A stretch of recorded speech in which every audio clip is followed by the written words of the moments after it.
Hello everybody and welcome back. My name is Mel and today we're going to be talking about my top 10 favorite indie books. Now this is going to include all the genre of indie books that I personally read, which is romance, fantasy romance, horror, and fantasy. I am looking for a favorite indie sci-fi, but I haven't read a lot of it yet. I'm still working on finding one, but I'm working on it. So I wanted to talk to you guys about just my top 10 favorites, probably mostly from last year, simply because I had not read a lot of indie before last year. So this list is going to be moving and changing at all times. I'm not going to go from like number 10 to number 1 because these are all different genres. My level of enjoyment for all of these was a 4 or 5 star. But I guess without further ado, let's just jump into the stack. I'm not going to go in any, like I said, particular order. I'm just going to kind of grab the ones as I go.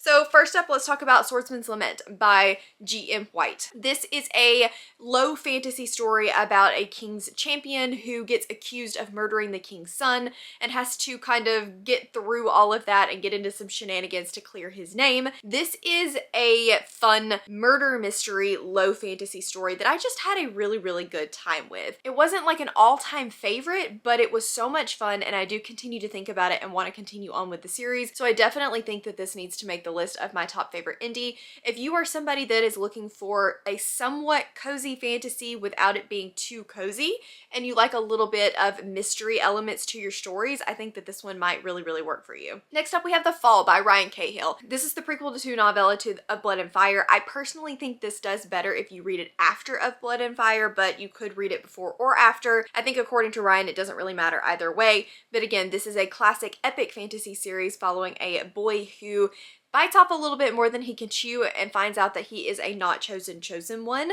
I really enjoyed The Fall. I did not absolutely love Of Blood and Fire. I enjoyed it. I thought it was a really good time, but The Fall to me was just amazing as far as writing and fast-paced story and getting a lot of information into such a teeny tiny book while also not sacrificing world building. I thought he did a really good job with that. I was on the edge of my seat. And honestly, this is like 87 pages long. So if you're just looking for a way to dip your toe into this world and you want to know if this is going to be something that you should pick up, I would start here. But if you're pretty confident that you're going to like this series, I would definitely start with Of Blood and Fire instead. Next up, we have a horror, and that's one that I read this year, which is Blanky by Kealan Patrick Burke. This is a grief horror following a man whose daughter died, and he goes up to her bedroom after hearing some crying and finds her blanket on the floor, but it really shouldn't be there because he buried her with it. I thought that this was really well done. It is weird, it is creepy, it does have a little bit of an ambiguous ending, so be aware of that if that's not something that you enjoy. But I absolutely love Kealan Patrick Burke's writing style. I think he does a very good job, again, packing a very large amount of information into such a small story. That's not something that I can usually say. I'm not a novella fangirl, so if you're able to make me give you 5 stars in a novella, that is a serious feat. I thought that the character and his emotions were really well done. I felt the grief and I felt the paranoia that was going through this character very well. I will absolutely be reading more Kealan Patrick Burke in the future, and this is one of my favorite indies. Next up, I couldn't really pick between these two horror. One of them I do think is better written than the other, but the other stuck with me more, so we're just going to lump them into one spot together and give them both honorable mentions, and that is Darcy Coates with Gallows Hill and From Below. I do think that Gallows Hill is a better written story. It's following a woman whose parents die. She hasn't seen them in years. She was adopted and they leave her their vineyard, and she goes to kind of settle the estate, move in, see what it's all about, and see if she's going to sell it or if she's going to take over the family business. But some super creepy things start to happen, and I thought that this was really well done. It is slower paced and takes a little while to get going, but the creep elements start from the very beginning, and I really enjoyed this one. Whereas From Below, on the other hand, is much different. It is set on a crew who is going to be doing a documentary about a ship that sank and was recovered in the ocean. It's about the whole crew and them exploring the ship and the madness that starts to ensue while they're down there. I just love water horror, and I think that's why this one might have stuck with me a little bit better. There are definitely more problems that I have with From Below than Gallows Hill as far as writing and story-wise, but this one just stuck with me so much, and I definitely think it's among some of my favorite water horrors. I just really enjoyed this story. Would highly recommend it if you enjoyed Into the Drowning Deep. Two completely different stories, but that kind of remind me of each other in tone. I also think that if you liked Dead Silence by S.A. Barnes, you might really like this one. They remind me a lot of each other in the way that the story is set up in the actual story itself, even though one's set in space and one's set below sea. So two very different settings, but similar stories. So anyway, I'm gonna kind of mention these two together, Darcy Coates in general, because I am really, really enjoying her work. Next up, let's do a romance, shall we? And that is There Is No Devil by Sophie Lark. This is the first in the Sinners duology, I think is what the series is called. I loved this first book. I thought that it was gritty. I thought that it was engaging and fun, if you can say it that way. I did not like the sequel. The sequel was a lot more fluff and a lot more romance, whereas this first one was much more gritty. It's following an artist and she's trying to break into the art world, but she is broke off her butt and just cannot really make any money. And she gets attacked by a serial killer, and then we're also following two serial killers that are also artists but are very, very well known, very well respected, and they're kind of battling with each other in both the killing side of the world and the art world. This is a toxic relationship and then some, so if you don't like toxic relationships, this is not going to be the way to go for you, but I enjoyed it. I thought that it was extremely well written. It was a lot of fun, and I'm so glad that I read it and own a copy of it. I will say that in an honorable mention, the Brutal Birthright series is also one that I really enjoyed by Sophie Lark. I think that she does a very good job crafting realistic characters while also maintaining a really fluid, easy to read writing style and engaging plot. If you are a romance reader that likes a little touch of dark and a little touch of toxic, then Brutal Birthright might be better for you. But if you're a reader that likes a lot of touch of dark and a lot of touch of toxic, then maybe go with this one. Moving back into the fantasy world, and that's going to be Winds of Strife by U.G. Gutman. You guys have heard me talk about this one before. I really, really enjoyed it. This is a revolution type story. It does involve a lot of morally gray characters. It has a hard magic system involving emotion and the way that emotion can be warped to create different powers, and I just thought it was really well done. I enjoyed the world building a lot in here. I enjoyed most of the characters and thought that they were very well fleshed out, and that's something that I do struggle with a little bit in indie. You'll either have good characters or good world, but not often do you see both. The writing was where this one did struggle a little bit for me. It tended to be somewhat repetitive, where we were getting the information over and over and over again, but that's something that's, I think, going to improve with time, so it didn't overly bother me. I had a great time with this. If you're somebody that enjoys Mistborn and that hard magic system with a lot of rules, and you want a morally gray character, you like a rebellion and an underdog, then I think you might really enjoy this and would highly recommend giving it a try. Hey everybody, Editing Mel here coming in. Just really quick to say that I did actually forget one that I really wanted to mention, and that is Along the Razor's Edge by Rob J. Hayes.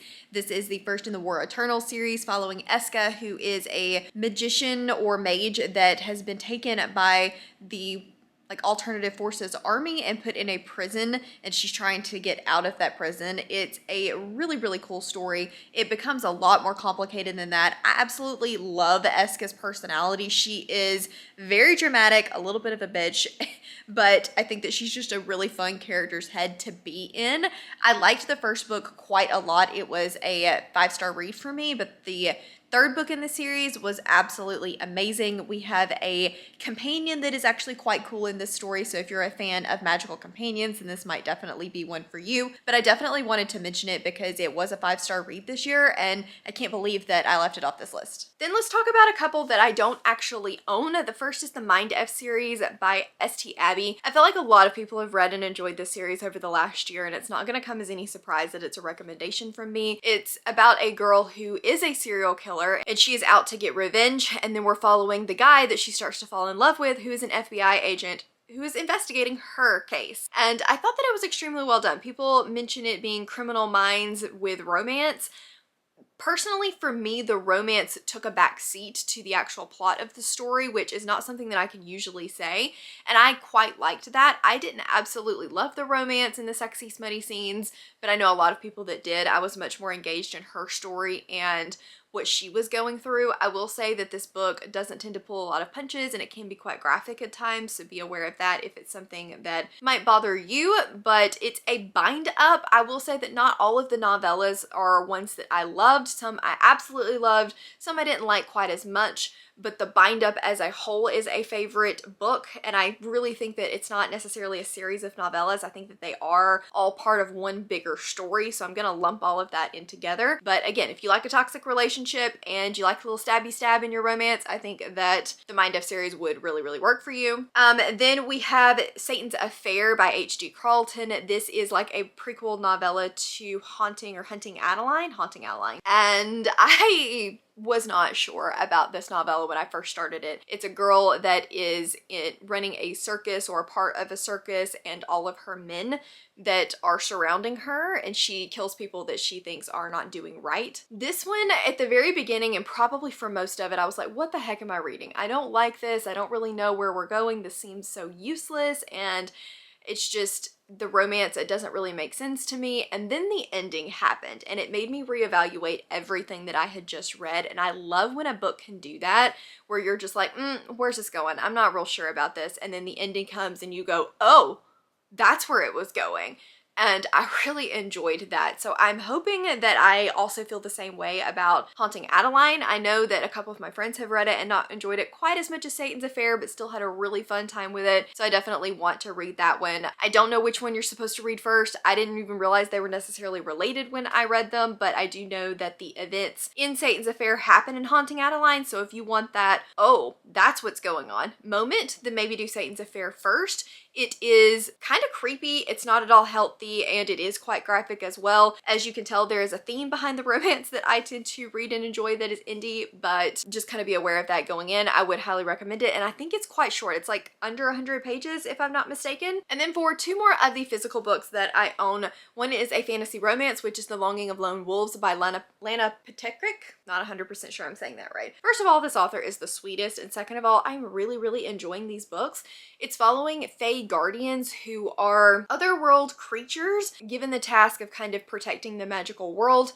We have the past, which is our world where magic does not exist because there's too many gadgets and things that are disrupting magic. And then you flash forward thousands of years where something has happened to the world and none of those gadgets exist anymore, and you have magic. And we have got all of these guardians who are waiting on their perfect partner to kind of be de-thawed essentially from the ice, who have their own powers and abilities as well. This first three are following the shifters, the wolf shifters. We also have, I think, crow shifters and elves, vampires. It's a cool little world, and I like that there's an overarching plot behind all of these books. It's not just following the couple and their romance and their like isolated story. There is an overarching plot to these that I really enjoyed. I thought that the romance was well done. The smutty scenes were well done. I did prefer the story, I think, of book 2 to this one, but I like this particular book and the way it was written a little bit more. I do desperately need to continue with the series because I have not read the third one yet, but if you are a fantasy romance reader and you like shifters and you like plot to your fantasy romance, I would highly recommend giving this one a try. And last but not least, you all were wondering where it is, and of course I'll have to give it to you, and that's A Touch of Light by Chiego Abdallah. This is one that I read for SPFBO this year and just fell in love with this series. It is a very complicated fantasy. Definitely an epic fantasy with a lot going on. Basically, you have several different forces. It's political based, and then there is this plague kind of, and basically it's creating magical zombies. This is also a world where one of the religions doesn't like to acknowledge death, and they prefer to just pretend that death does not really exist because the goddess does not believe in death, and she will grant life to those that she wants to stay alive. That's kind of a really basic way of putting that, and I'm sure Chiego's watching this and like, dude, that is a terrible synopsis. But it's just a very complicated world, and I don't want to say too much because I feel like that's part of its charm. This book does dump you in. If you are a reader that wants to know what's going on at all times and enjoy your book and have a really strong grasp on the world from the very beginning, not going to be the book for you. If you're the type of reader that is willing and able to trust the author to give you snippets as you need them and just be along for the ride and enjoy the story and the characters, this could really, really work for you. I will definitely say that there are points of view in this particular story that are stronger to me than others. Adrian's point of view is a little more difficult. He's a little more one note, but that is very intentional. And I think that in the second book, Chiego does a really good job of starting to bring everyone back around to the same level. and the fight scenes and everything are really, really good. I just enjoyed this story quite a lot. Absolutely love Shades of Madness, which is the sequel, and I do want to mention the first book in a series when I can. But anyway, absolutely loved it. Highly recommend it for epic fantasy readers. Just be aware it's gonna drop you in and you're just gonna have to figure things out as you go. Okay, so those are my top 10 favorite indie books. Indie is something that I did not read a lot of before last year and quickly found that I quite enjoyed. I love that romance is really willing to push the calendar a little bit more in indie, that fantasy is able to really dig in their toes and go those complicated places that publishers may say, back off, readers aren't that smart. Yes, we are. We want that. And that horror is really willing to just like go there and do the thing and not be afraid to, again, push those boundaries. I have found that I really enjoy indie, and I hope that you will find something that you enjoy as well. Please let me know down in the comments what some of your favorite indie are. Any of the genres that I have mentioned are fair game, so I really want to know down in the comments what you think I should pick up next. As always, links to my Patreon, Instagram, Twitter, and Goodreads are all in the description box down below. I do want to quickly mention to you guys that if you want to read more indie fantasy, the top tier patrons of mine and Cassidy run an indie archive book club where we read an indie every other month, so that might get you into it a little bit more. If you enjoyed this video, please give it a big thumbs up, subscribe if you wanna, and if you're just here to say hello, give me a snake emoji for there is no devil, if you just want to let me know that you were here. Thank you guys so much for watching, and I will see you in the next one. Bye.